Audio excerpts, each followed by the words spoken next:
Amados irmãos, ovelhas que o Senhor Jesus comprou com seu sangue, eu vos saúdo com a graça e a paz que vem da parte dele. Amados, abramos as nossas Bíblias em Filipenses, carta de Paulo aos Filipenses,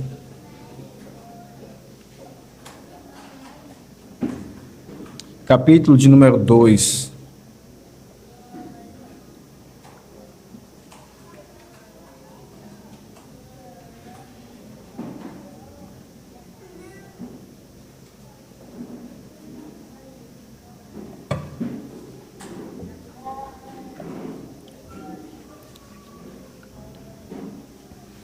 Eu farei a leitura do final do capítulo 1, começando do verso 27, mas nós iremos expor até dos versos 1 a 4 do capítulo 2.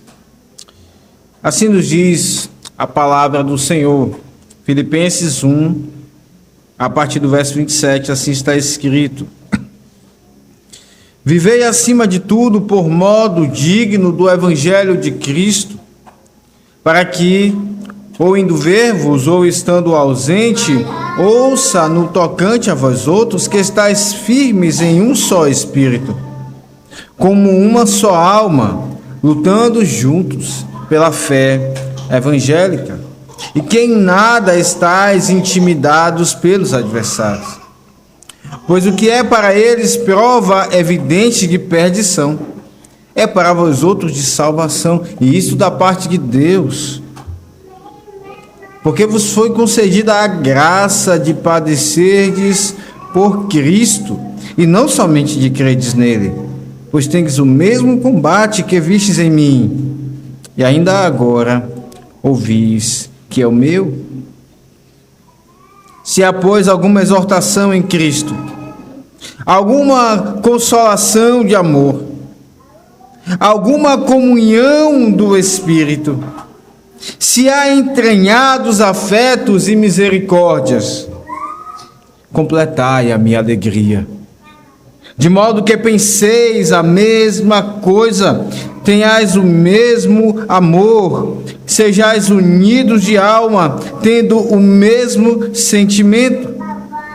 Nada façais por partidarismo ou vanglória, mas por humildade, considerando cada um os outros superiores a si mesmo. Não tenha cada um em vista o que é propriamente seu, senão também cada qual o que é dos outros. Amém. Vamos mais uma vez orar, irmãos, suplicar de Deus graça para este momento da pregação. Maravilhoso Deus, nós te suplicamos mais uma vez neste culto, que sejas, ó Deus, compassivo conosco, que pelas letras sagradas o Senhor nos dê a graça de contemplar, de ver a Jesus pelos olhos da fé. Conceda-nos, ó Deus, iluminação, e assim recebamos em nossos corações a Tua palavra, que o Senhor nos conceda quebrantamento de coração, para ouvi-la dos altos céus, e assim Tu operes tanto particularmente quanto corporativamente no meio do Teu povo, Senhor, santificando-nos e unindo-nos ainda mais. Conceda também que aqueles que estiverem aqui, porventura, sem Cristo, fora do corpo, Senhor, que o Senhor os enxerte na videira verdadeira que é o Senhor Jesus. Assim nós oramos confiados, ó Deus, que o Senhor é muito misericordioso, muito bondoso para conosco. Não nos deixes. Em nome de Jesus Cristo, ó Pai. Assim nós te suplicamos. Amém. Certamente você já foi vítima ou alvo de argumentos de uma criança. É interessante que as crianças têm falas, argumentos que nós ficamos pensando: quem te ensinou isso? Onde você ouviu isso? E elas quando querem alcançar algo, quando elas querem conquistar alguma coisa, quando elas querem de seus pais algo, ou enfim, de outra pessoa, elas trazem argumentos que nos colocam às vezes em situações constrangedoras. E insistem, e insistem, e insistem. Mas elas escolhem os melhores argumentos, em vista de algo que elas querem alcançar. Nós estamos diante então de um texto, meus irmãos, em que o apóstolo Paulo faz exatamente como as crianças, querendo alcançar algo dos filipenses, ele usa os melhores argumentos que ele pode usar, que ele poderia usar. Paulo aqui usa não só argumentos, mas ele chega a apelar aos irmãos filipenses, àquela igreja amada, aquela igreja tão querida dele, por ele. Ele apela por alegria completa, pela sua alegria, para que a sua alegria fosse completa, e também pela unidade daquela igreja. De forma muito simples, esse é o tema desse sermão. Um apelo por alegria completa. E essa alegria é a alegria de Paulo. E pela unidade dos filipenses. Um apelo por alegria completa e pela unidade. E nós iremos ver esse sermão em 2 pontos. Um apelo por alegria completa, em primeiro lugar. E em segundo lugar, um apelo por humildade. Veja no verso de número 1, assim Paulo continua o texto. Se há, pois, alguma exortação em Cristo, alguma consolação de amor, alguma comunhão do Espírito, se há entranhados afetos e misericórdias, completai a minha alegria. Paulo aqui faz um apelo. O apóstolo Paulo, aquele que subiu ao terceiro céu, aquele que viu coisas que não são dignas de serem ditas aos mortais, aquele que recebeu o apostolado do Senhor Jesus Cristo, ele apela à igreja do Senhor. Ele apela para que a sua alegria fosse completa. Veja, Paulo, ele então, é como se ele fizesse perguntas aqui. E todas essas perguntas, em forma aqui de apelo, elas são perguntas retóricas. Veja, Paulo começa assim, dizendo: se há, pois, alguma exortação em Cristo. Meus irmãos, quando Paulo clama, ele usa as coisas mais claras que existem para o cristão. É óbvio que cada cristão, ao ouvir essas palavras de Paulo, irá responder: é claro, Paulo, sim, há exortação em Cristo, há consolação de amor, há comunhão do Espírito em Deus, há entranhados afetos e misericórdias. Sim, é verdade. Quem de nós iria discordar dessas coisas? E quando nós então queremos convencer alguém, nós pensamos naquilo que iremos dizer a essas pessoas, para deixá-los numa situação em que elas então ficarão sem escolhas. Nós tentamos derreter com argumentos o coração daqueles que estão nos ouvindo. E é exatamente o que Paulo está fazendo aqui. Exatamente como as crianças fazem. Paulo está querendo derreter o coração dos filipenses. Meus irmãos, é verdade que há pecados que enrijecem o coração dos crentes, tapam seus ouvidos, fecham seus olhos. E eles então não conseguem ver que essas coisas elas são tão claras, que a resposta ela é tão óbvia. E a verdade é que a amargura e a divisão poderia estar fazendo isso com aqueles irmãos amados, a quem Paulo aqui está labutando para que eles resolvam as suas questões entre si. Como essas amarguras elas influenciam no culto, inclusive. É interessante que o Senhor Jesus, ele nos ensina acerca disso. Ele disse: ao ires ao altar, te lembrares que teu irmão tem alguma coisa contra ti, deixa ali a tua oferta. Vai logo, diz o texto. te reconciliar com Ele. E depois volta. Às vezes pensamos que temos dificuldades com os irmãos, é uma coisa, mas o nosso relacionamento com Cristo não será afetado. O Senhor Jesus não nos diz isso. E Paulo aqui também quer convencer os irmãos de que há problemas a serem resolvidos com eles. Paulo sabia disso, desse culto, inclusive, que poderia ser afetado. E então aqui está o motivo do seu argumento, argumentos pesados, verdades inegáveis, que nenhum crente irá ter coragem de negá-las. Paulo usa de muita sabedoria aqui, sabedoria do Espírito Santo. E ele então fala dessa maneira porque sabe que os filipenses, eles, se por um lado têm problemas de relacionamentos naquela igreja, e no capítulo 4 Paulo irá citar inclusive nome de duas irmãs que tinham problemas. Se por um lado eles tinham problemas de partidarismo, de divisão, por outro lado eram irmãos amados, irmãos que tinham a consciência cativa das Escrituras, irmãos que amavam a Cristo. E é exatamente por isso que Paulo não os deixa nessa situação. Ele argumenta com eles. Você sabe que há estágios em que as pessoas chegam que elas não irão ouvir. E nós então não gastamos palavras com elas. Mas quando enxergamos caminhos abertos até elas, nós labutamos. Nós gastamos as nossas fichas. E é isso que o apóstolo Paulo está fazendo.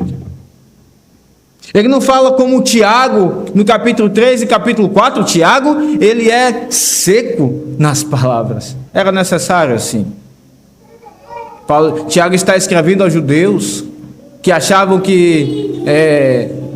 há pessoas que achavam que apenas crer era necessário e ter a vida qualquer que fosse seria possível e confessar o nome de Cristo. Tiago é firme, ele é muito contundente nas suas palavras. Mas não é assim que Paulo faz aqui. Paulo age de forma amorosa, de forma paciente, porque eram irmãos que eram sensíveis às palavras do Senhor Jesus. E ele então parte para os argumentos. Será, irmãos filipenses, que há alguma, qualquer que seja, um grama, um pouco, ele está sendo irônico aqui. Será se há alguma exortação em Cristo? Será se há algum encorajamento em Cristo? É isso que significa exortar? Encorajar? Será se quando olhamos para Cristo, para a sua obra, há algum encorajamento? Será se o fato de Cristo ter padecido no seu lugar e você dizer, ufa, oh, graças a Deus que eu não irei experimentar o inferno? E não apenas isso, Cristo diz, vocês são sal e luz, vocês vivem, agora vão e brilhem no mundo. Cristo prometeu que o Espírito dele desceria. E então iria lembrar as palavras que Cristo disse. E ele habita nos crentes. Cristo, em sua obra, obedeceu toda a lei em nosso lugar. E não somente isso. Ele nos ensina com o princípio do novo homem, a nova natureza em nós. Ele nos pega na mão como um tutor e nos ensina a fazer boas obras. Ele olha para mim e para você e diz, vamos lá. Eu venci o mundo. Eu venci o pecado. A divisão, eu venci a divisão. O orgulho, eu venci o orgulho. Vamos, você é nova criatura. Será se há algum encorajamento em Cristo Jesus?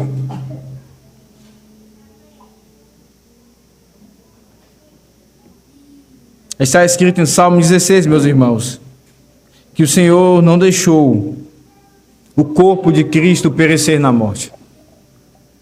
Mas Ele ressuscitou, e quando Ele então ressuscita, como no dia de hoje, É uma proclamação para dizer a mim e a você, para lembrar a minha alma e a sua alma que o poder de Cristo é maior do que os nossos pecados. Será se há algum encorajamento em Cristo? É óbvio. E não apenas um pouco, mas infinito. Mas se ainda algum pouco encorajamento você encontrar em Cristo, você então irá conseguir vencer a divisão. Há um outro argumento que Paulo aqui usa: será se há alguma consolação de amor nele? Meus irmãos, a Escritura nos afirmam que justificados, pois, mediante a fé, nós temos paz com Deus. Essa paz traz consolo ao nosso coração. Não mais há inimizade. Sim, esse Deus, ele continua sendo o Senhor soberano e todo-poderoso. Mas agora o seu poder não está mais contra nós, mas a favor de nós. A paz. A paz. E essa paz gera consolo. E é um consolo, sim, de amor. Porque somos feitos filhos. Somos adotados na sua família, todos nós. A Escritura nos chama de filhos. Ela não faz tanta distinção. Ela não faz distinção entre nós e Cristo. Em poucos lugares apenas, ela nos lembra que Ele é um filho ímpar do Pai. Mas a maioria dos lugares, ela simplesmente nos chama de filhos. Mas todos somos adotados. Abraçados pelo amor do Pai. Ele nos chama ao seu colo. Ele é como aquele pai que ama o seu filho, e ainda que o seu filho seja rebelde, ele o coloca no colo e ele o segura, até que o seu filho seja vencido pelo seu amor. Será se há algum consolo de amor?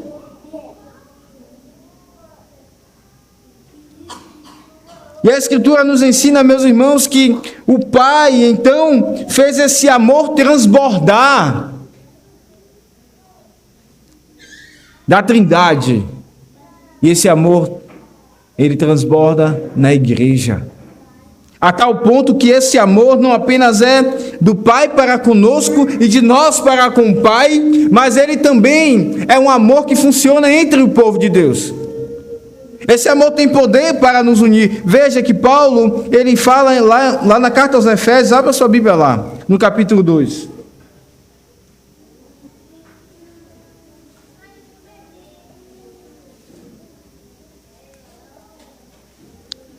Antes, veja o capítulo 3. Ele diz assim no verso 17: assim habite Cristo no vosso coração pela fé, estando vós arraigados e alicerçados em amor, a fim de poderdes compreender com todos os santos, não individualmente, mas com todos os santos, qual é a largura e o comprimento e a altura e a profundidade, e conhecer o amor de Cristo, para que sejais tomados de toda a plenitude de Deus. E foi esse amor, é esse amor que funciona no meio da igreja. E Paulo traz aqui no capítulo 2, veja, ele diz assim, no verso 14: porque ele é a nossa paz, o qual de ambos fez um. Ele não está falando de nós e Deus. Ele está falando aqui de dois grupos que existiam na igreja. Judeus convertidos, que tinham dificuldade de entender a nova dinâmica com os gentios no meio da igreja, e gentios. Paulo está dizendo, ele, dos dois, fez um. E ele então derribou a parede de separação que estava no meio, a inimizade, aboliu na sua carne a lei dos mandamentos, na forma de ordenanças, para que dos dois criasse em si mesmo um novo homem, fazendo a paz, e reconciliasse ambos em um só corpo com Deus, por intermédio da cruz, destruindo por ela a inimizade. Paulo não fala apenas do amor do Pai para conosco, do amor que nós podemos gozar em Cristo para com Ele, mas do amor que funciona unindo os membros do corpo. Será se há algum consolo de amor, alguma consolação de amor? Ela é múltipla. Há uma consolação porque não há mais inimizade entre nós e Deus. E há uma consolação também porque a inimizade, ela foi derrubada entre nós e os nossos irmãos. Paulo apresenta os melhores argumentos. Mas ele não para aí. Ele continua. Ele está de fato engajado a convencer, a apelar aqueles irmãos para que a sua alegria fosse completa. Ele diz: há alguma comunhão do Espírito? Há alguma comunhão? Quando vocês, filipenses, vocês ouvem as palavras de Cristo, vocês sentem a relação pessoal com o seu Salvador? Vocês percebem que não são meras palavras, mas Ele vivo está falando com vocês? Há alguma comunhão do Espírito? E ela é dispensada, irmãos, a cada culto. Que a comunhão e as consolações do Espírito sejam derramadas sobre vós, hoje e para sempre. Será se há alguma consolação, alguma comunhão do Espírito? É dispensada ao povo da aliança, todos os domingos?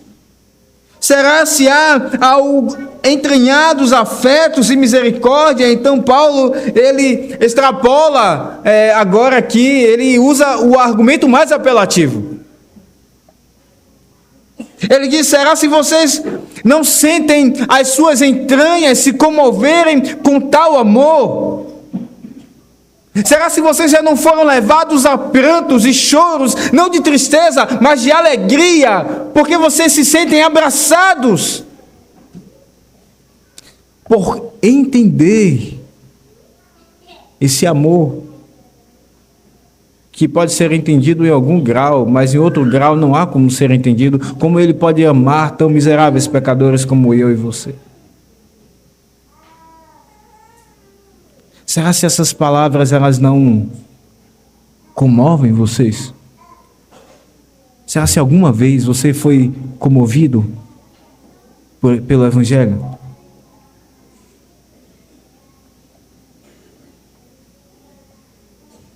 Ah, meus irmãos,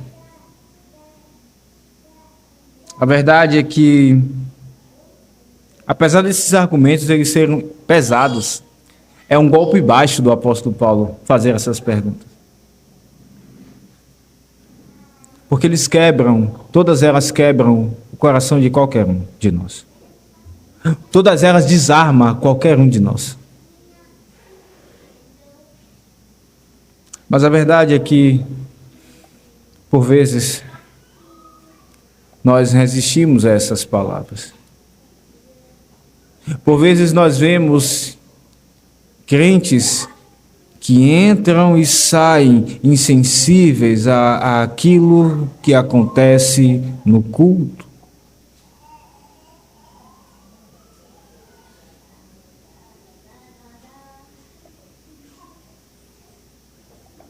Nós olhamos daqui do púlpito e vemos rostos, vários rostos. E dá para perceber aqueles que estão contando o momento para acabar o culto. Não são tomados de afeições.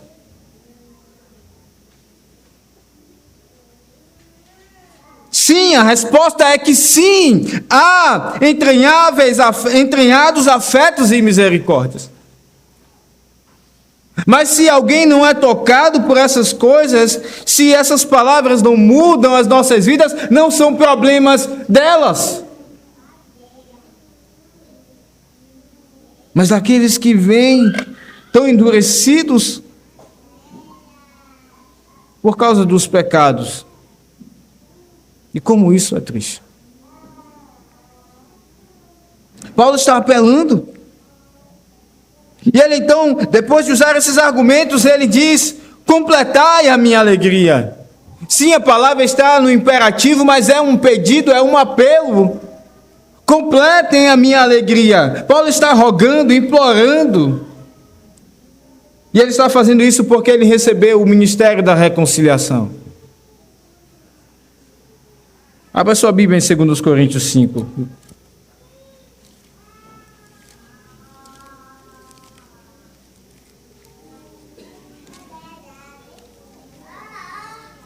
Segundo Coríntios 5,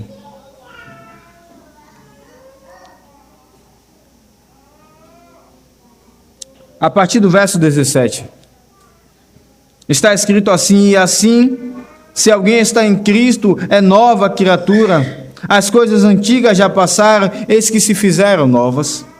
Ora, tudo provém de Deus, que nos reconciliou consigo mesmo por meio de Cristo, e nos deu o ministério da reconciliação, a saber que Deus estava em Cristo reconciliando consigo o mundo, não imputando aos homens as suas transgressões, e nos confiou a palavra da reconciliação, de sorte que somos embaixadores em nome de Cristo, como se Deus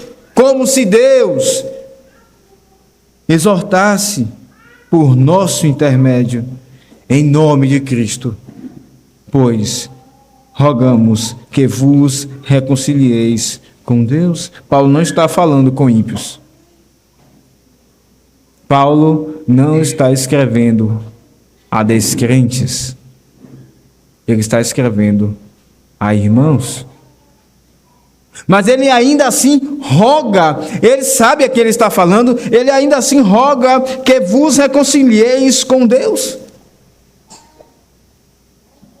Sim, porque se por um lado Cristo pagou todos os nossos pecados, por outro lado há pecados a confessar a Ele. E não é à toa que temos no culto, inclusive, um momento específico para confessar a Deus os nossos pecados. E como temos dificuldade de fazer isso. Por vezes já partimos direto para o perdão, para dizer agradeço o Senhor pelo perdão. Como é bom agradecer pelo perdão, mas nós precisamos, irmãos, confessar a Deus e dizer a Ele aquilo que temos feito contra Ele. Paulo diz: eu vos clamo que vos reconcilieis com Deus. Mas não para por aí, porque a reconciliação não é apenas entre nós e Deus. A reconciliação é entre nós e os nossos irmãos. Nós lemos Efésios 2, que Paulo diz que dos dois ele fez um. E ele tirou a parede de separação que havia entre os dois. E fez um só homem. Ele fez, diz o texto, ele fez um novo homem. Veja que verdade maravilhosa. Quando Deus nos faz novas criaturas, Ele não nos faz apenas novas criaturas porque Ele nos fez novos com o princípio agora de agradar a Ele. Ele faz novo homem porque Ele une pessoas que por si mesmas nunca se reconciliarão, mas Ele põe em nós a graça para que haja paz.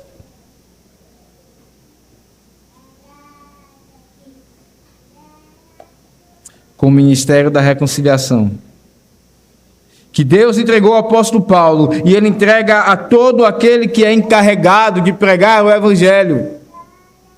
Paulo então clama: completai a minha alegria. Completem. Deus está clamando, irmãos, através de Paulo, e assim ele ainda faz hoje, iremos rejeitar? Deus está rogando ao seu povo: completem a minha alegria.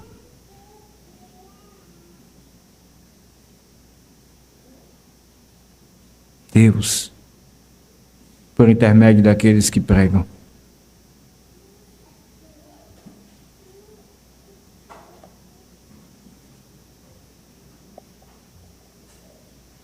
Meus irmãos, é interessante observar que, se por um lado Paulo está clamando e pedindo e rogando, implorando que a sua alegria seja completada, isso também significa que a sua alegria não é vazia.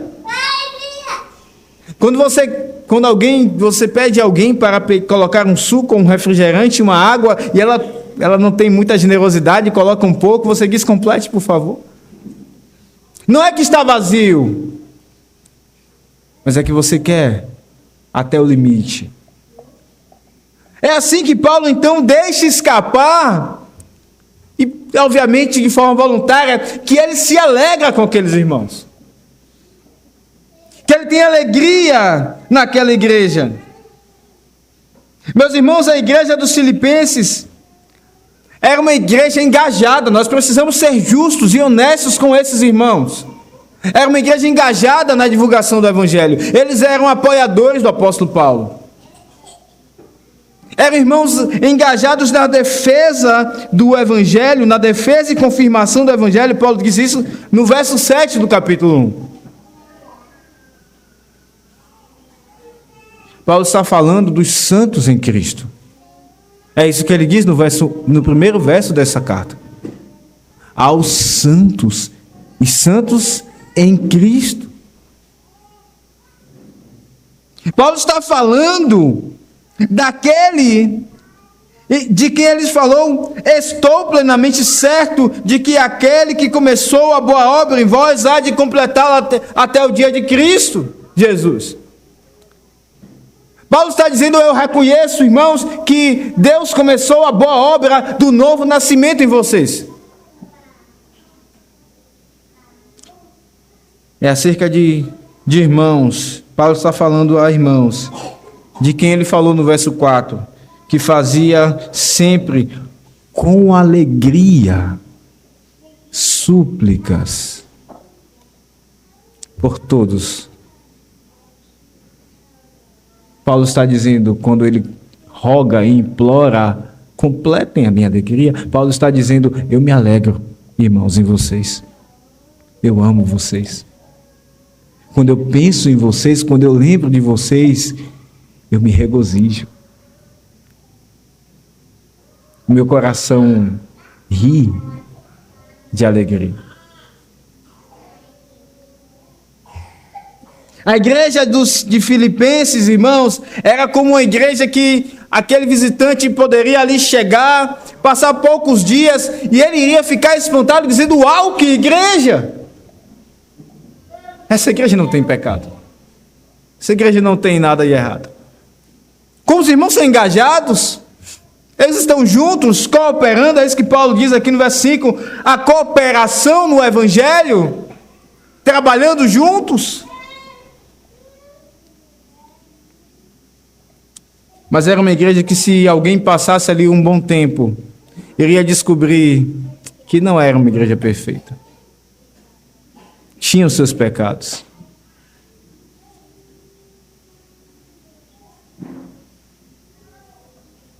Quem passasse tempo maior naquela igreja iria começar a ver que ela não era perfeita, que não existe igreja perfeita, irmãos.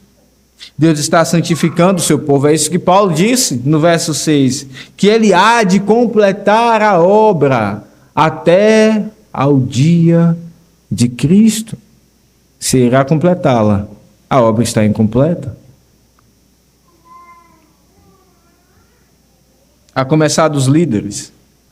Paulo escreve no início da carta, dizendo que fala,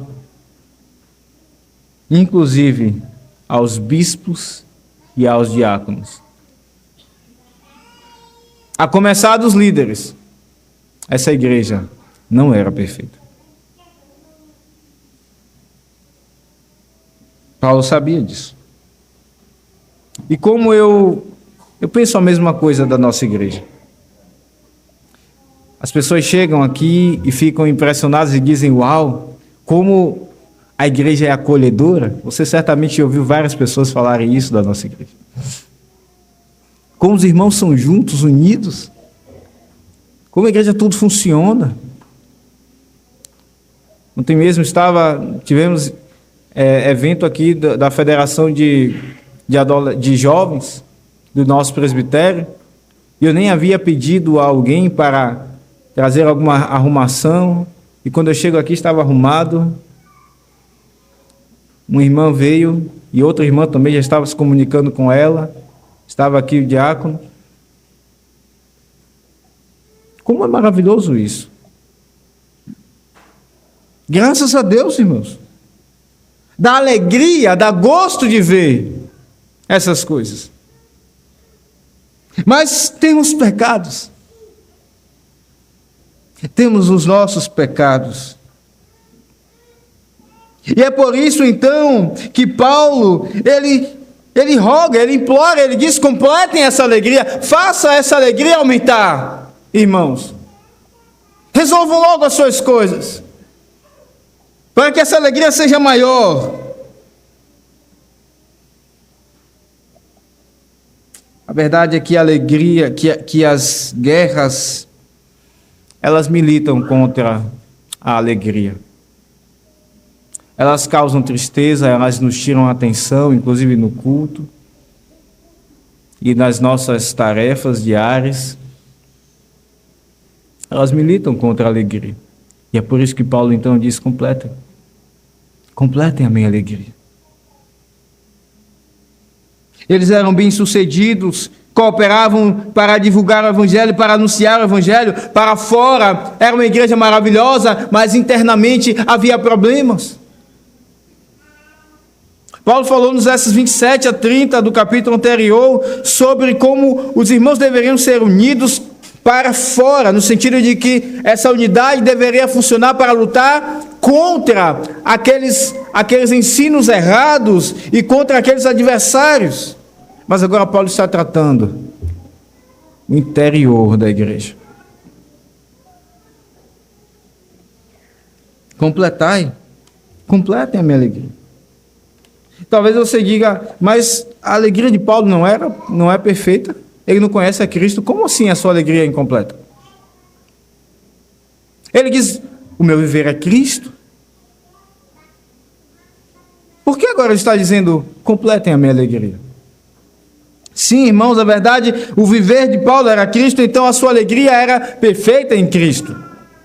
Não há problemas com ela. O problema é que o próprio Cristo é afetado e o seu espírito entristecido com o partidarismo e as divisões. E se o próprio Cristo se entristece com essas coisas, então Paulo também se entristece. E ele então diz: completem a minha alegria. Aqui está então um apelo por uma alegria completa. Mas Paulo segue no seu apelo. Ele está implorando àqueles irmãos. Ele está de todo jeito vendo palavras, escolhendo-as para que eles tenham a noção de como devem viver. Falta pouco, poderíamos assim dizer, para que essa alegria seja completa, porque vocês irão continuar insistindo. E aqui chegamos a um apelo por humildade. Paulo continua dizendo no verso 2: de modo que penseis a mesma coisa, não tenhais o mesmo amor, aliás, tenhais o mesmo amor, sejais unidos de alma, tendo o mesmo sentimento. Perceba, Paulo, ele não olha para a igreja de Filipos como o seu clube, como um mero clube que ele quer ter a sua alegria ali. Isso é um fim em si mesmo. Não. A finalidade de ele ter essa alegria é para que essa alegria seja completa em Cristo.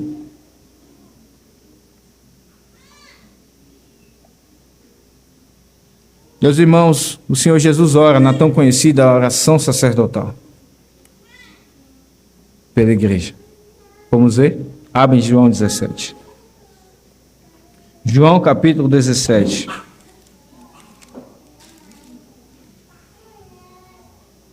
Aqui vemos que o Senhor Jesus ora por mim e por você. Ele ora pela sua igreja completamente. E certamente então a igreja do Mindu está inserida nessa oração.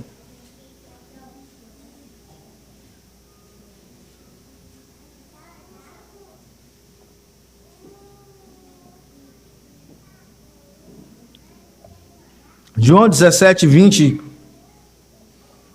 Perceba que Jesus também roga, implora a Deus na sua oração. Não rogo somente por estes, mas também por aqueles que vierem a crer em mim, eu e você, por intermédio de sua palavra, a fim de que todos sejam um. E como és tu, ó Pai, em mim, e eu em ti, também sejam eles em nós, para que o mundo creia que tu me enviaste. Eu lhes tenho transmitido a glória que me tens dado, para que sejam um, como nós o somos, eu neles, tu em mim, a fim de que sejam aperfeiçoados na unidade, para que o mundo conheça que tu me enviaste e os amaste, como também amaste a mim. Pai, a minha vontade é que, onde eu estou, estejam também comigo os que me deste, para que vejam a minha glória que me conferiste, porque me amaste antes da fundação do mundo. Pai justo, o mundo não te conheceu, eu, porém, te conheci, e também estes compreenderam que tu me enviaste. Eu lhes fiz conhecer o teu nome, e ainda o farei conhecer, a fim de que o amor com que me amaste esteja neles, e eu neles esteja. Você contou quantas vezes Cristo mencionou a unidade, o amor? Não só Paulo roga e deseja por uma unidade daquela igreja, mas o próprio Cristo, aquele que diz a palavra, vive para interceder, então ele continua intercedendo, inclusive pela nossa unidade, rogando.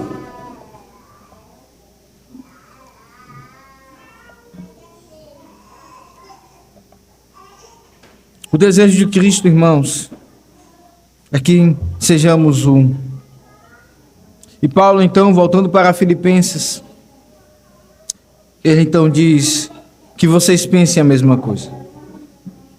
A ideia aqui é que a mesma base daquilo que é a sabedoria, a bondade, aquilo que é edificante, aquilo que é puro, não seja uma coisa para um e outra coisa para outro, mas que vocês então pensem que o que é puro para um seja o que é puro para o outro, que pensem e sintam a mesma coisa.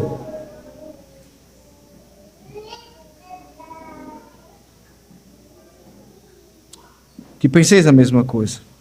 Que tenhais o mesmo amor.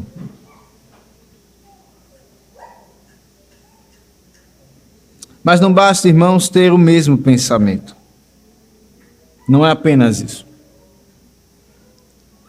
É o mesmo pensamento e um pensamento específico. Todos devemos ter o mesmo pensamento, e esse é o pensamento da vontade de Cristo. Veja que Paulo diz isso na carta aos Colossenses, no capítulo 3, no verso 1. Ele diz, portanto, se fostes ressuscitados juntamente com Cristo, buscai as coisas lá do alto onde Cristo vive, assentado à direita de Deus. E o que ele diz depois? Pensai. Pensai nas coisas lá do alto, não nas que são aqui da terra. Portanto, quando Paulo, mesmo Paulo que escreveu Colossenses e escreve Filipenses, ele diz que pensem o mesmo. Não basta ser um mesmo sentimento, porque se for um sentimento carnal, não é suficiente. que pensem a mesma coisa e pensem nas coisas lá do alto, onde Cristo está, assentado à direita de Deus. E que nesse pensamento haja unidade. Paulo continua, essa unidade então é na alma, sejais unidos de alma, tendo o mesmo sentimento, ou pensamento, a mesma coisa aqui. E ele então começa, ele continua nos versos 3 e 4, dizendo aquilo que é pecado e o remédio para resolver esse problema. Ele diz não ao partidarismo, nada façais por partidarismo ou vanglória, mas por humildade, considerando cada um uns aos outros, cada um os outros superiores a si mesmo. Nada seja feito por partidarismo. Que nada, ele diz aos filipenses e também o Senhor nos diz aqui, a nós. Que nada seja feito pensando em um interesse próprio. Pensando num grupo. Não ao partidarismo.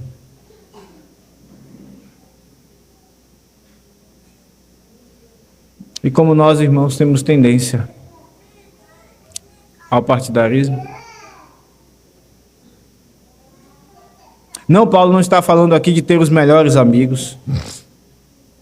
Naturalmente nós teremos aqueles com quem nos relacionaremos mais e outros menos. Mas o que Paulo está falando aqui é que se pense no bem da igreja, no bem coletivo.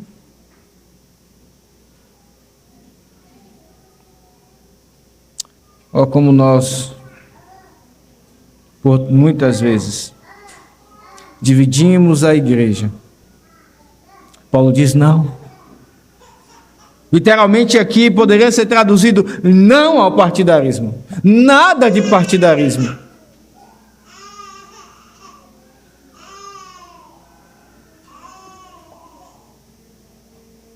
Não ao partidarismo ou à vanglória.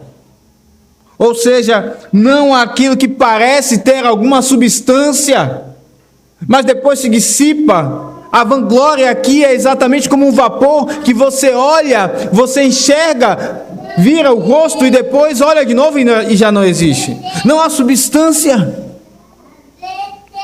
Não há vanglória. Por vezes fazemos questão de coisas pequenas que nós elevamos a patamares altos e depois vamos perceber que eram tão desprezíveis. O Senhor nos dá a graça então de amadurecer e nós mesmos tendo vergonha de nós. Não há vanglória, mas a humildade. Por humildade, façam tudo por humildade, considerando cada um os outros superiores a si mesmo.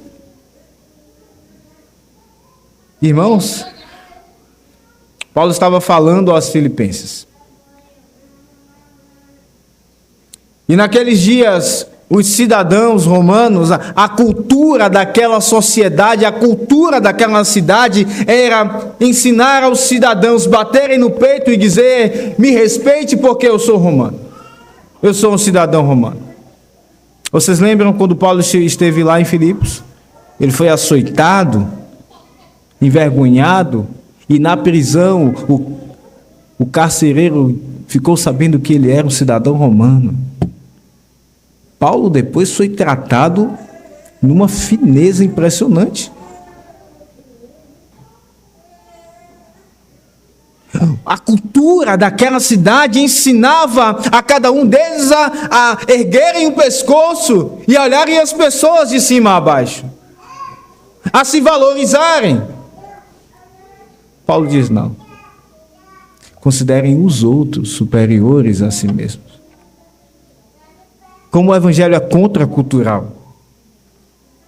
Como o evangelho vai de encontro aos ensinos desse mundo. Não nos deixemos, irmãos, ser guiados por esse mundo. Paulo diz: transformai-vos pela renovação da vossa mente.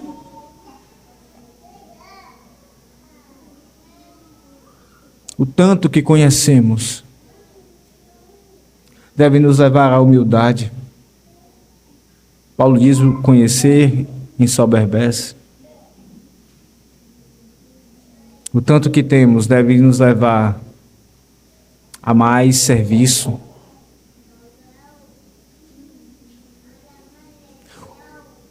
O orgulho, que é o contrário da humildade, bloqueia os relacionamentos. E com isso, então, nós não temos acesso uns aos outros. Irmãos, como todos nós, não escapamos deste pecado terrível. O orgulho causa insensibilidade. E ao nosso lado, irmãos vivem situações que nós não conseguimos nos colocar no lugar. Nós não nos damos ao trabalho de tentar o acesso. Nós simplesmente medimos. Paulo diz: não. Sejam humildes, considerem os outros superiores a vocês. Meus irmãos, e não foi isso que Cristo fez conosco? Sim, foi isso que Cristo fez conosco. É interessante aquela cena no cenáculo, quando os discípulos vão preparar a Páscoa. Ele diz: vá, mande preparar a Páscoa. Eles vão, reservam o local, preparam tudo. E naquele lugar, eles estão ceando, e era costume daqueles dias sempre ter alguém, algum servo que lavasse os pés. Mas naquele dia não tinha. Certamente todos perceberam. Todos, mas é aquele tipo de coisa que todo mundo percebe, mas não faz nada. Continuaram ali. Cristo também percebeu. E diz o texto que ele começa a pegar uma toalha, e você e eu podemos olhar para os rostos dos seus discípulos, expressando o pensamento, dizendo: não é isso que ele vai fazer, não é possível. Não, ele não vai fazer isso. Ele então toma uma toalha, ele se cinge, ele ajoelha, ele lava os pés dos discípulos, e ele diz: vocês me chamam mestre, eu sou. Mas eu não vim para ser servido. Eu vim para servir.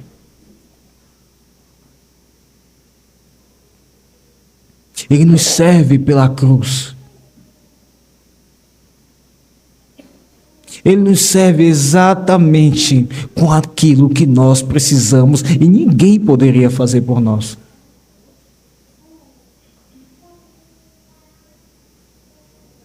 Irmãos, como o Evangelho é uma bomba atômica contra o orgulho. Sim, é verdade que em meu e em seu coração há uma infinitude de orgulho para ser mortificado. Mas também é verdade que Cristo, Ele nos ensina a humildade. Como precisamos aprender nessa escola. Paulo diz não ao partidarismo, não à vanglória, não ao pensar que o seu pensamento é mais precioso do que os outros, que a sua ideia é mais preciosa do que aos outros. Não à vanglória, mas pela humildade. Considerem cada um superiores a si mesmo. Isso não significa que então você irá sempre deixar para lá aquilo que você está pensando, mas significa que você tem que se dar ao trabalho de ouvir o outro. E muitas vezes não temos esse trabalho. Muitas vezes já temos um filtro que lê o outro não pelo que se fala, mas pelo que nós pensamos.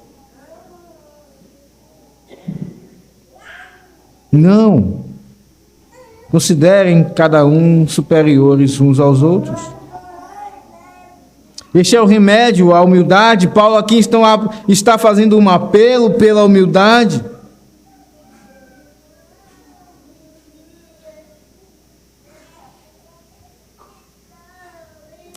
O orgulho e o partidarismo são obras da carne. É isso que Paulo fala em Gálatas 5.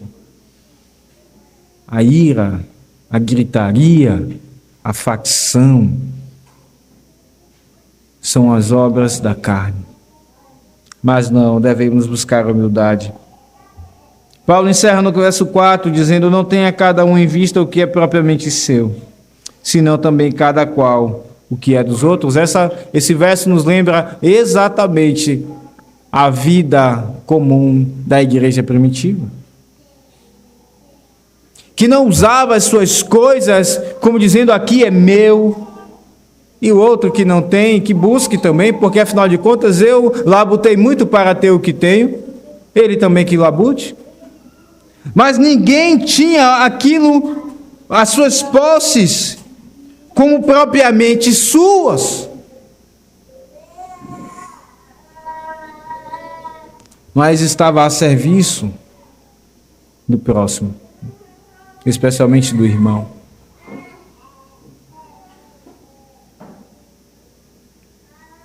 Que apelo, irmãos.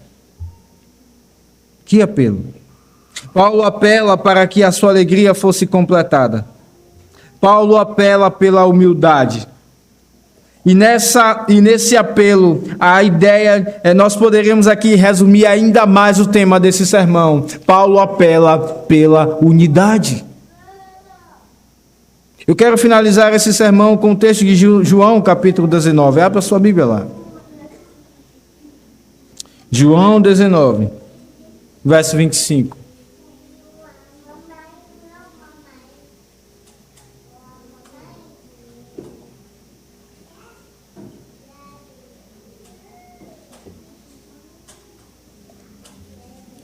João 19, verso 25.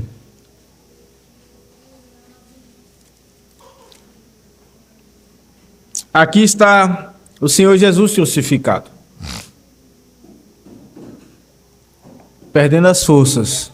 Quando alguém perde sangue, essa pessoa vai perdendo as forças proporcionalmente.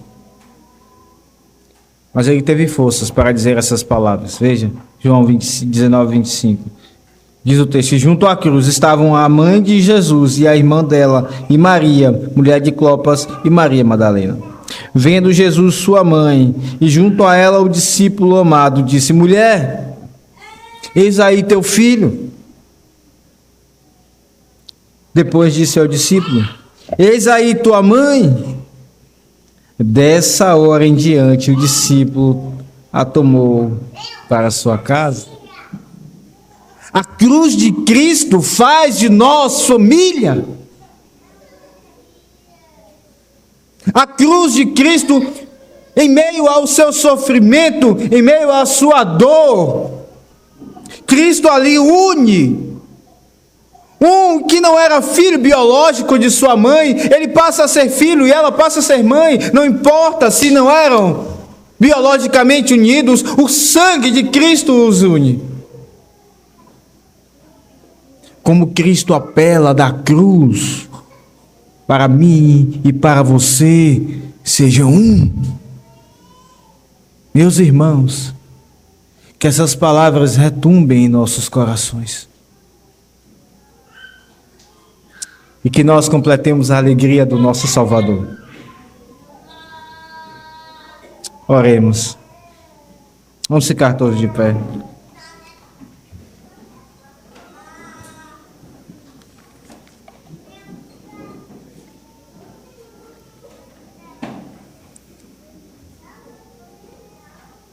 Maravilhoso Deus,